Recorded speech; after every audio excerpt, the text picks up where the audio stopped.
Aujourd'hui, la chaleur est infernale au pays des kangourous, et vous décidez de piquer une tête dans une belle eau chaude et transparente.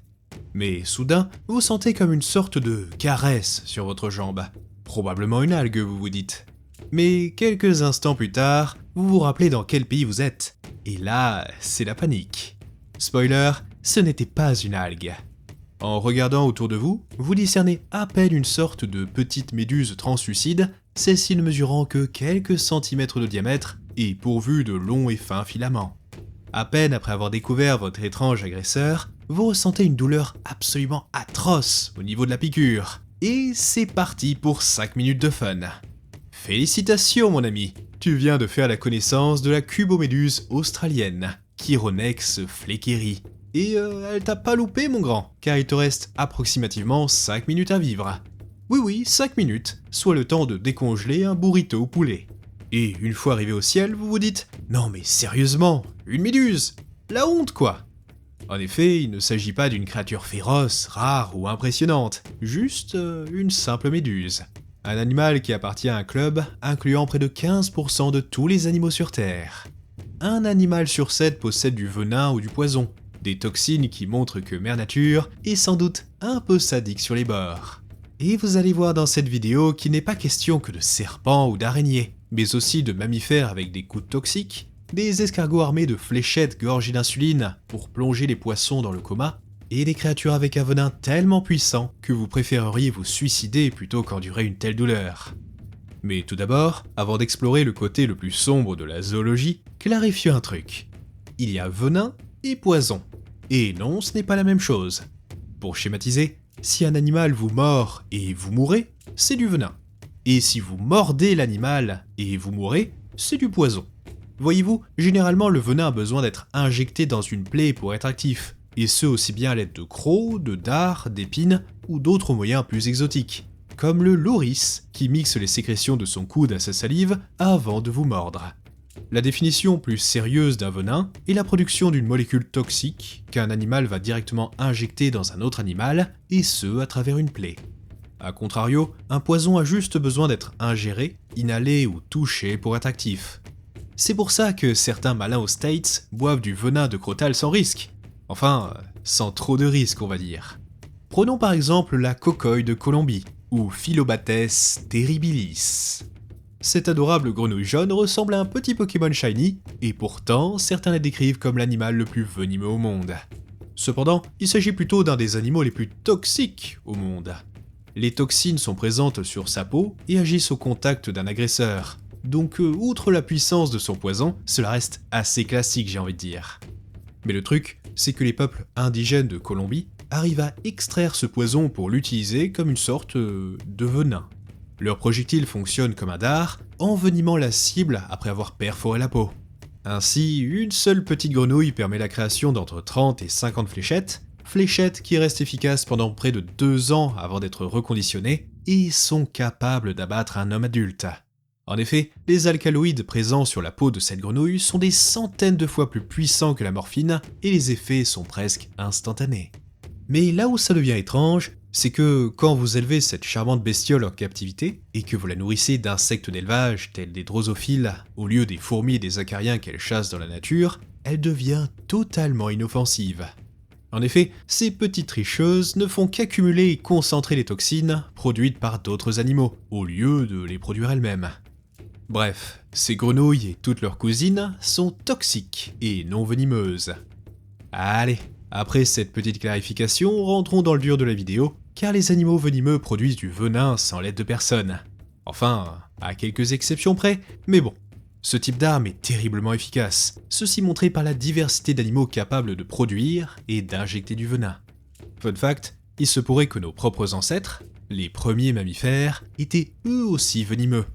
Cette idée provient de la présence de venin chez les ornithorynques, mais nous reviendrons là-dessus plus tard. Plusieurs hypothèses furent proposées pour expliquer l'apparition des glandes à venin chez les animaux. Imaginez, vous êtes un petit poisson préhistorique, barbotant paisiblement dans l'océan il y a 400 millions d'années. Mais malheureusement, votre espèce est la proie d'un poisson carnivore armé de grandes dents tranchantes. En réponse, la sélection naturelle pourrait donner une armure à votre espèce. Mais votre ennemi pourrait aussi évoluer et acquérir des mâchoires plus puissantes, et ce petit schéma pourrait continuer encore et encore. Cette course à l'armement durera pendant des millions et des millions d'années. Mais un beau jour, l'un des deux brise la Convention de Genève et gagne la capacité de produire des armes chimiques, éclipsant tout type d'armes et d'armures conventionnelles. Vous pourriez acquérir des épines gorgées de venin, ou vos prédateurs des crocs venimeux. Multipliez ça par chaque espèce qui est connue notre planète, et vous obtenez une guerre chimique constante depuis des centaines de millions d'années. Même si nous ne savons pas quand les premiers animaux venimeux apparurent, cela doit faire un sacré bout de temps, au vu de ce que nous apprend la phylogénie.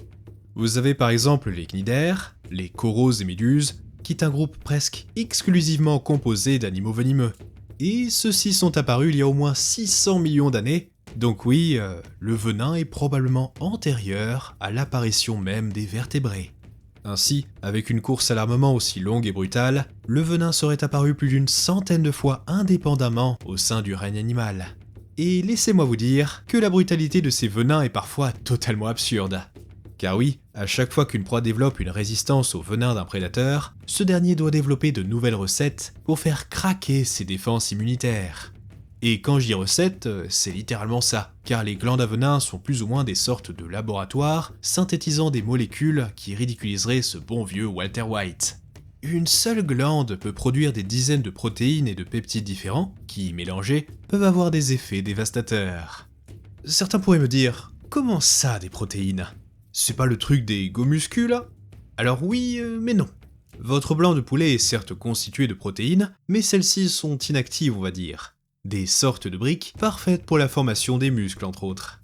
Les protéines qui nous intéressent aujourd'hui sont bien actives et très spécialisées, créant tout un tas de réactions métaboliques peu agréables pour la victime, telles que l'arrêt du système nerveux, la coagulation du sang, l'éclatement des cellules de la cible, etc., etc. Bref, certaines protes aideront à renforcer votre corps et d'autres à le détruire. Ainsi, quand on parle de venin, forcément les premiers animaux qui nous viennent en tête, ce sont les serpents. Et à raison, car sur les quelques milliers d'espèces de ce clade, environ 15% sont venimeux.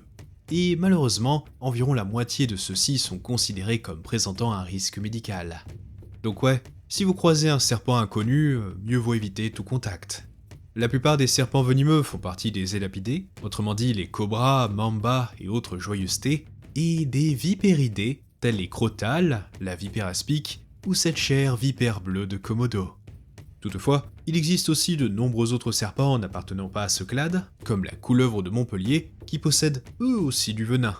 En règle générale, les venins de serpents sont constitués de 4 grands types de protéines différentes, avec des noms assez badass d'ailleurs. Les phospholipases A2, les métalloprotéases, les sérine-protéases et les 3-FTX. Chaque espèce de serpent va ainsi posséder son propre petit cocktail maison, mais on note quelques tendances. Les élapidés vont davantage compter sur les 3-FTX et les phospholipases, ciblant souvent le système nerveux, tandis que les vipères vont plutôt produire des métalloprotéases, des sérine-protéases et des phospholipases, cherchant plutôt à liquéfier les tissus et détruire votre sang. Ça promet cet épisode. Après, les serpents ne sont qu'un des nombreux groupes possédant du venin, et si je devais citer chaque type de protéine et leur effet, la vidéo durerait plus de 2 heures. Toutefois, malgré toute cette diversité d'horribles toxines, on distingue 4 grands types de venins principaux. Les 4 cavaliers de la Venompocalypse si vous voulez. Les plus connus sont probablement les venins neurotoxiques, qui sont tout simplement constitués de toxines qui vont s'attaquer au système nerveux. Leur mode d'action est plutôt simple, consistant généralement à bloquer les signaux électrochimiques dans votre corps, avec comme résultat final un corps littéralement éteint, comme si l'on éteignait un appareil électrique. Le truc le plus marrant, c'est que l'arrêt est progressif, ce qui signifie que vous voyez votre corps dysfonctionner sous vos propres yeux. Mais pour comprendre pourquoi les neurotoxines sont si efficaces, il faut d'abord que vous sachiez comment vos nerfs fonctionnent. Pour la faire très courte, lorsque vous voulez bouger un muscle, votre cerveau envoie un signal électrique via le système nerveux à une vitesse de 120 mètres secondes. Et quand le signal arrive à la zone indiquée, des canaux ioniques calcium vont s'ouvrir, relâchant de l'acétylcholine. Cette molécule permet de transcrire chimiquement l'information et va induire la contraction du muscle. Voilà, c'est vraiment la base, mais c'est suffisant pour comprendre l'effet des neurotoxines. Vous avez par exemple le venin du mamba noir, le serpent le plus craint au monde, qui contient beaucoup de dendrotoxines et d'alpha-neurotoxines. Ces dernières sont des 3-FTX et les dendrotoxines sont des protéases inhibitrices, des sortes d'amplificateurs du phénomène si vous voulez. Les molécules vraiment toxiques sont plutôt les alpha-neurotoxines, celles-ci bloquant les récepteurs nicotiniques de l'acétylcholine, formant un véritable bouchon sur vos nerfs. Ce qui va se passer ensuite, c'est que votre cerveau aura beau hurler des instructions à vos muscles, les récepteurs vont tout simplement se bloquer. Bon, déjà que la paralysie est une expérience assez désagréable, il y a un certain muscle dont l'arrêt serait catastrophique pour votre corps. Alors je vous vois venir, oui le cœur est un muscle, mais il possède des systèmes de protection assez avancés cependant. Non, je parle d'un autre muscle tout aussi important, mais bien plus discret, notre diaphragme. Il est essentiel pour pouvoir respirer, et lorsqu'il s'arrête, c'est la fin des haricots. Mais le plus sympathique dans tout ça, c'est que vous êtes encore conscient quand vous commencez à suffoquer. Néanmoins, les serpents sont loin d'être les seuls à concocter ce genre de venin, et l'un des animaux venimeux les plus cauchemardesques au monde est la petite méduse Irukandji. Cette charmante créature est la version miniature de la méduse boîte australienne, faisant d'elle l'une des pires saletés sur notre planète. Notre amie est vraiment minuscule, aussi large que votre ongle, et transparente de surcroît. Vous voyez le problème? Non? Eh bien c'est simple, elles sont totalement invisibles dans l'eau. Comme presque toutes les méduses, elles vont produire du venin, mais le leur est disons différent. Cet animal est tristement célèbre pour causer le syndrome d'Irukandji. En premier lieu, durant les 30 premières minutes, rien à signaler, et vous n'avez probablement pas conscience d'avoir été piqué. Mais en un claquement de doigts, votre vie devient un enfer. Avec des crampes si intenses que vous ne pouvez plus tendre les jambes, vous commencez à vomir non-stop, à transpirer comme dans un sauna, votre tension artérielle crève le plafond pouvant atteindre 300, et en prime, le venin déclenche une condition nommée le sentiment de mort imminente, ou quand votre cerveau lui-même panique et vous dit « mec, tu vas mourir ». Les douleurs physiques et psychologiques sont si intenses que certaines victimes supplient les médecins de juste finir le travail on va dire. Mais ne vous en faites pas, après seulement 2 semaines d'horribles souffrances, vous vous en remettrez comme un charme. Ou presque. Une victime déclare un jour, je cite, « Je ne pensais pas qu'il était possible d'endurer un tel niveau de souffrance sans devenir un légume. » Bref, s'il y a bien une leçon à retenir dans tout ça, c'est que l'Australie veut votre mort. Mais mon petit chouchou, enfin, le plus effrayant du lot selon moi, c'est le cône. Un joli petit escargot de mer, un escargot avec un flingue, possédant littéralement un harpon empoisonné. Il s'agit d'une radula, la langue des gastéropodes, modifiée pour servir d'arme mortelle, celle-ci gorgée de protéines nommées conotoxines, des neurotoxines extrêmement efficaces. Toutefois, il existe de nombreuses espèces de cônes, et toutes ne sont pas dangereuses pour l'homme, possédant chacune un cocktail unique et plus ou moins puissant. Par exemple, vous avez des proportions différentes de delta et mu conotoxines qui bloquent les canaux à sodium, les oméga conotoxines bloquant les canaux à calcium, les alpha conotoxines qui bloquent les récepteurs nicotiniques, ou encore les kappa conotoxines s'attaquant aux canaux à potassium. En d'autres termes, des substances légèrement dangereuses. Le plus rigolo dans tout ça, c'est que les symptômes peuvent se déclencher presque instantanément ou quelques jours plus tard. On parle ainsi de paralysie, de problèmes respiratoires et parfois la mort. Il existe même une espèce nommée de cigarette snail, Conus geographicus, et ce n'est pas parce qu'il bloque les canaux nicotiniques. Non, c'est bien pire, ce dernier ayant la réputation de tuer en à peine quelques minutes, à peine le temps de fumer une dernière cigarette. Alors, vous allez me dire qu'un escargot, même venimeux, ça n'a rien d'effrayant. Mais si vous êtes parent, cet animal pourrait être votre pire cauchemar. Voyez-vous, la plupart des victimes ne sont que des enfants, ceux-ci s'amusant à ramasser innocemment des coquillages sur les plages indonésiennes. Mais outre leur dangerosité, les cônes sont des animaux absolument fascinants, ayant développé des venins vraiment uniques. Vous avez par exemple des espèces qui possèdent un dard gorgé d'une molécule ressemblant à l'insuline, ceci causant une hypoglycémie instantanée chez les poissons. Alors certes, ce n'est pas une neurotoxine, mais c'est plutôt original je trouve. Toutes ces neurotoxines sont franchement effrayantes, mais ce n'était qu'une mise en bouche, et les 3 autres types de venins sont bien plus... salissants, dirons-nous. Là où les neuros vont couper nettement les informations, les hémotoxines, elles, vont littéralement bousiller votre sang. Comme vous le savez peut-être, votre sang est un liquide extrêmement complexe, avec un équilibre très fragile. Ainsi, vous en possédez en moyenne 5,5 litres, contenant des globules rouges, de nombreux types de globules blancs, des plaquettes, et des centaines de protéines et autres composés travaillant de concert.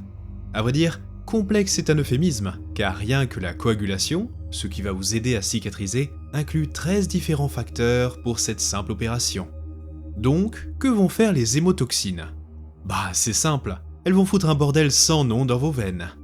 La tristement célèbre vipère de Russell est probablement le serpent le plus mortel au monde, celle-ci tuant des milliers de personnes chaque année en Asie. Elle possède un venin hémotoxique rempli d'activateurs de facteur 5 et de facteur 10. Alors, cela ne sonne pas comme particulièrement dangereux dit comme ça, mais croyez-moi, le résultat est spectaculaire. Grosso modo, ces protéines vont activer la coagulation, et activer la coagulation à l'intérieur du corps, ça pose quelques petits problèmes. Primo, lorsque le venin se répand dans votre corps, cela va créer des centaines de petits caillots dans votre organisme, amenant à ce qu'on appelle une coagulopathie destructrice. Si vous avez une meilleure traduction, je suis preneur, mais bon. Ainsi, lorsqu'il a fini son travail, vous ne pouvez plus coaguler du tout. Alors, cela ne semble pas si grave sur le papier, et vous pourriez penser que tant que vous ne vous coupez pas, tout ira bien. Oh non les amis, c'est bien pire que ce que vous pensez. À chaque instant, vous avez des milliers de micro-coupures qui se forment naturellement dans votre système circulatoire. Donc, vous commencez à saigner d'à peu près partout. Des gencives, du nez, des yeux, partout. Vous avez même des victimes qui pleurent du sang après une morsure. De plus, les hémotoxines de cette vipère sont particulièrement vicieuses. Après la morsure, rien n'est d'habituel, avec juste une légère inflammation locale. Mais à mesure que le venin se répand, votre système circulatoire commence lentement à dysfonctionner. Le premier signe est en général du sang dans les urines, car vos reins sont totalement détruits par les milliers de petits caillots, et après, c'est souvent trop tard. Toutefois, bien qu'ils soient les champions dans ce domaine, les serpents ne sont pas les seuls animaux s'amusant à détruire votre sang. Pour tout vous dire, même les mammifères en sont capables, avec cette bonne vieille chauve-souris vampire. A l'inverse, leur salive contient une protéine anticoagulante, la bien nommée draculine, mais aussi de la desmotoplase pour accentuer ses effets. Ce cocktail leur permet de faire couler le sang de leurs victimes, interrompant localement la coagulation. Donc voilà, vous savez désormais que les vampires sont littéralement des animaux venimeux. Ces molécules sont d'ailleurs tellement efficaces que leurs effets peuvent durer plusieurs heures après le départ du vampire. Après, ne vous inquiétez pas, ces suceurs de sang ne menacent pas la vie de leurs victimes, à moins que ce soit une chauve-souris enragée. Ah, je vous avais prévenu, les hémotoxines, c'est salissant. Mais là, on va encore monter d'un cran avec ce qu'il se fait de pire au sein du règne animal. Les venins cytotoxiques. Voyez, les cytotoxines ne vont pas cibler spécifiquement votre système nerveux ou votre sang. À la place, elles vont plutôt tout détruire sur leur passage, liquéfiant vos cellules au contact. La plupart de vos cellules disposent d'une membrane faite de divers phospholipides, ceci arrangé en une double couche assez solide. Voyez ça comme une sorte de bulle de savon, gardant votre cellule en un seul morceau. Et les cytotoxines du coup sont designées pour faire éclater cette bulle, créant quelques petits problèmes. L'une des créatures les plus connues utilisant ce genre de toxines est la recluse brune, une petite araignée américaine. Comme la plupart des animaux venimeux, la morsure initiale est presque indolore, mais son venin contient de la sphingomylase D, une enzyme seulement présente chez quelques arthropodes, bactéries et champignons. Et que fait donc cette molécule alors?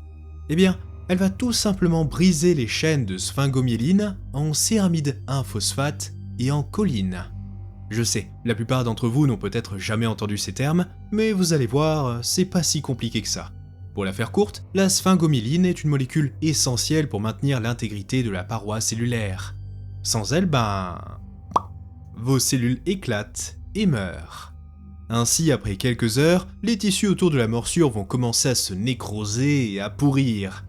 C'est simple, imaginez que votre chair devienne aussi tendre que l'intérieur d'une pastèque. Ah, c'est beau la nature, pas vrai? Vos cellules vont continuer à se détériorer encore et encore, jusqu'à neutralisation du venin, laissant des cicatrices absolument ignobles.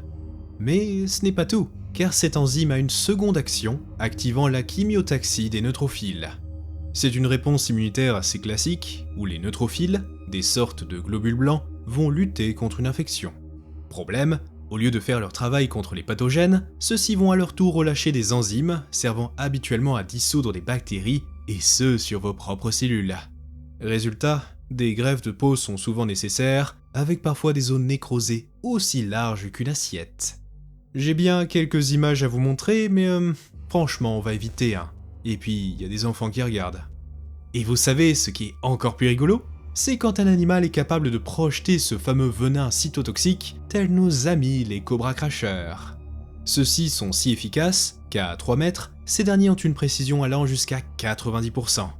Et ces petits vis-là ont tendance à viser le visage, et surtout, les yeux. Et pourquoi les yeux du coup? Bah déjà, pour que le venin pénètre, il faut qu'il soit en contact avec les muqueuses. Et deuxièmement, cytotoxine plus œil égale plus d'œil, avec le venin dissolvant votre cornée petit à petit, causant en prime une douleur atroce. De plus, même si vous avez des lunettes, ils n'hésiteront pas à vous mordre si vous êtes trop insistant, injectant directement ces délicieuses cytotoxines directement dans votre organisme.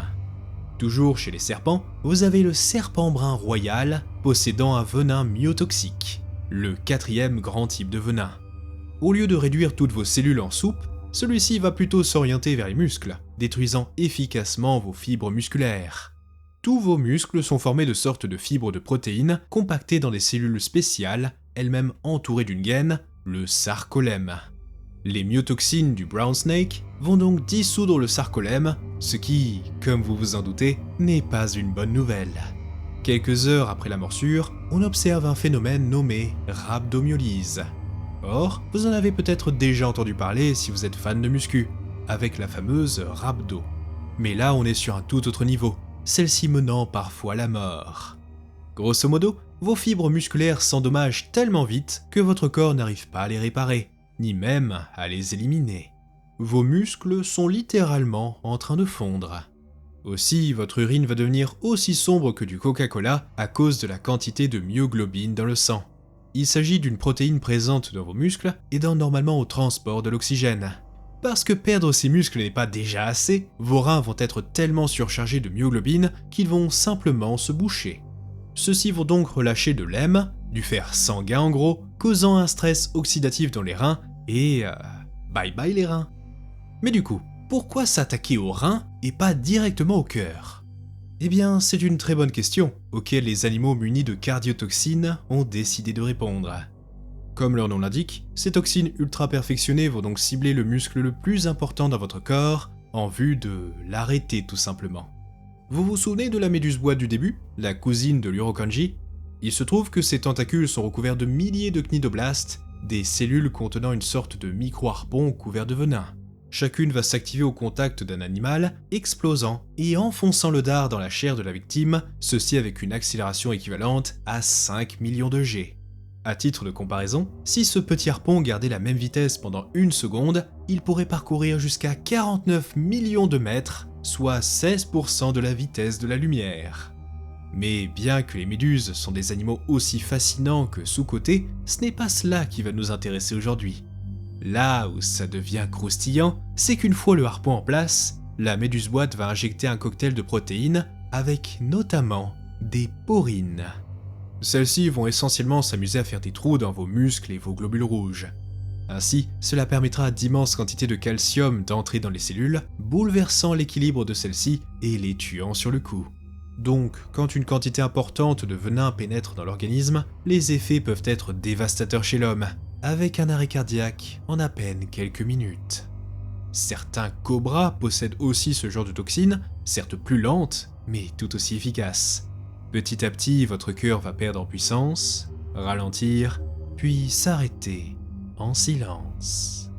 À ce stade de la vidéo, vous vous dites sûrement « Bon, les serpents, les araignées, les méduses, je ne comptais pas vraiment leur faire des câlins de toute façon. » Et à ça je répondrai « Vous n'avez aucune idée de la diversité des animaux venimeux. » Laissez-moi vous parler de notre adorable petit cousin, l'ornithorynque, l'heureux détenteur d'un venin algogénique.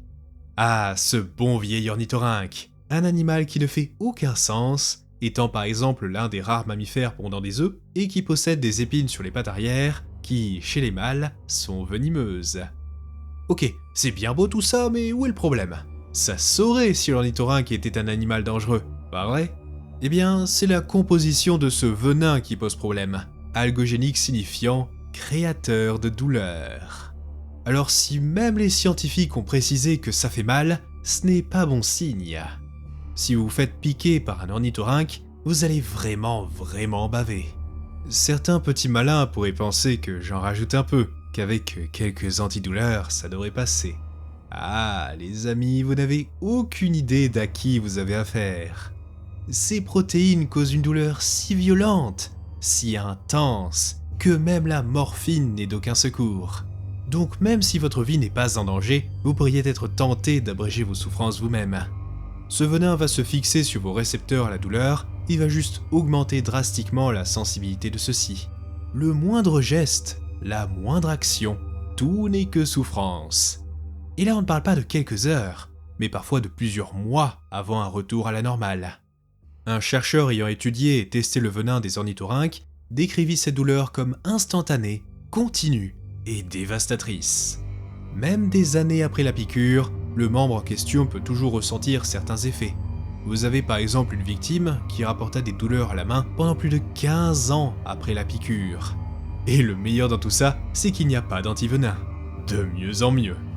Après, on pourrait en produire, mais les cas sont extrêmement rares et le venin n'est pas vraiment dangereux pour la santé.